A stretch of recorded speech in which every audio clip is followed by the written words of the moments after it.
Hi guys, it's your girl Shonna Etienne. As always, I want to thank you for your love and support.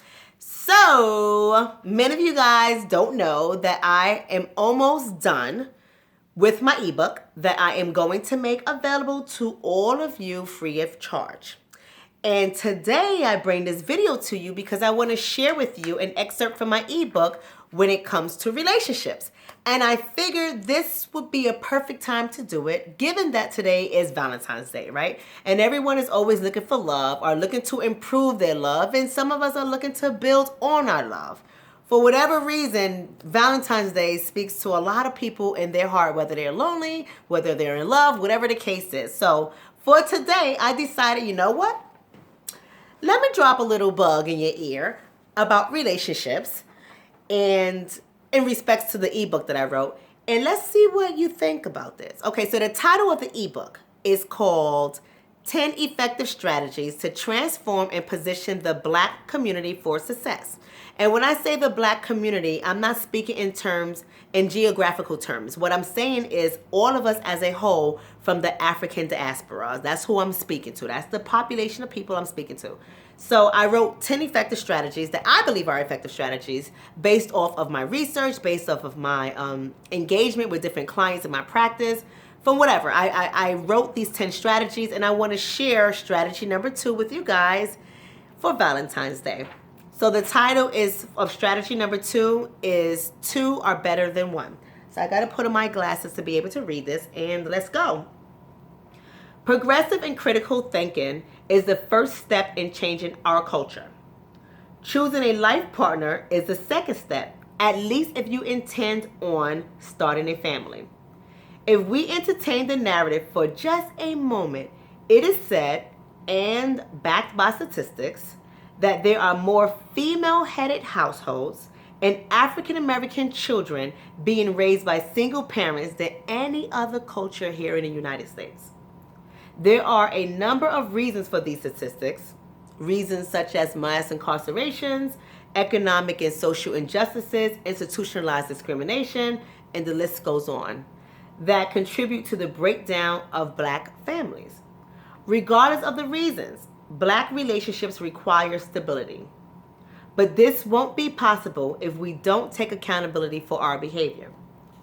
It is substantially difficult to build, and here's the whole reason I wrote this paper, because it's all about building generational wealth. It's all about getting back our Black Wall Street. It's all about gaining economic power. Okay, so this is what this is really about. But let me get back to the paper. It is substantially difficult to build generational wealth if we are constantly changing partners and leaving children behind, void of a healthy female and male role model. Our children need and deserve parents who make a commitment to the health and well-being of an intact family unit. When our children are raised by parents who reside separately from each other and have separate intimate partners, they implicitly form beliefs about intimate relationships and marriages, and it also contributes to intergenerational fractured relationships. Excuse me.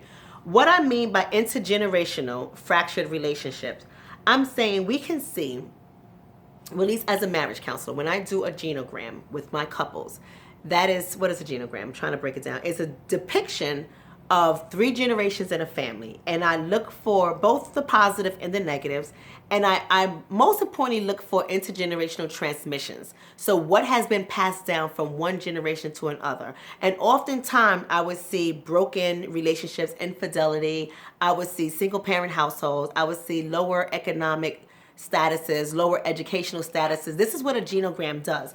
And what I'm saying is, when we keep moving from relationship to relationship, when we have these, when we become serial monogamous, meaning I'm with you and only you for 5 years, and then I move on to somebody else, and I'm with that person for 2 years, and I move on to somebody else, and I have children, and I'm bringing that child along with me from relationship to relationship to relationship, that impacts our child. Give me 1 second, guys.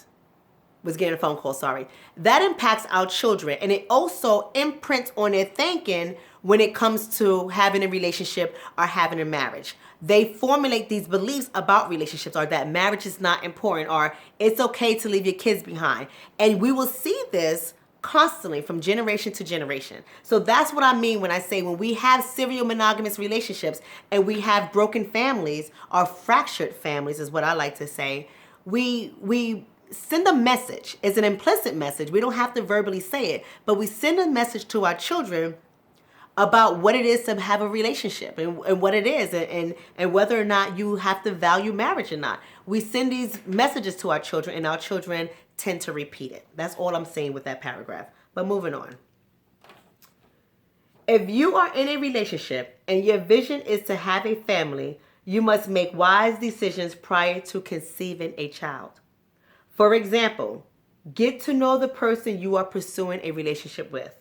This person must be a fit and should share your vision. If your vision is to be married but your partner does not wish to be married, you might need to make a decision to end the relationship.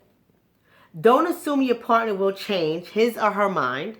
Don't assume having a child will change his or her decision not to marry. Even if you intend to remain childless, choosing a partner who is the right fit is critical. Now let's stop right there for a second. I know this is information that we all already know, right? We know to make great decisions before you have a child, but some of us are not doing it. Let's just be frank. Some of us are in these relationships that are dead end, that we know from the very beginning we're not getting the love, whether you are male or female, we're not getting the love that we need, want, and desire. We are settling. We're just accepting what is being given to us. And even when we are in a relationship that is fulfilling for us and we are getting the love, we're not really being honest with ourselves with it, if this person is equipped to build a family with, or if this person is equipped to take care of a family. We are settling in a lot of different areas when it comes to relationships. And in order for us to build that generational wealth I'm speaking of, we have to start making better decisions. We have to be wise with how we choose our partners. And we have to be wise, ladies, with how we choose the fathers of our children. We can't be involved with somebody who is irresponsible, inactive, emotionally unavailable, and then when the relationship ends, we get mad that he's not up to par father, or we get mad that he's giving our children scraps. Well, if he was giving you scraps in the relationship, you better bet your bottom's dollar that he's going to give your children scraps when your relationship breaks up. So we have to get wise about how we are choosing our partners, how we are choosing our mates, especially if we are going to build generational wealth or have children. Okay, so let me move on. I'm almost finished here, guys. If your vision is to build a business, so this is for many of us out here, right? If your vision is to build a business, find a partner who shares the same vision or is supportive of your vision. We have to think critically when choosing a life partner. Before we move forward in any relationship, it is absolutely essential that we make sure our visions, if they are not the same, complement each other. And when I say complement, I'm talking about COMPLEMENT.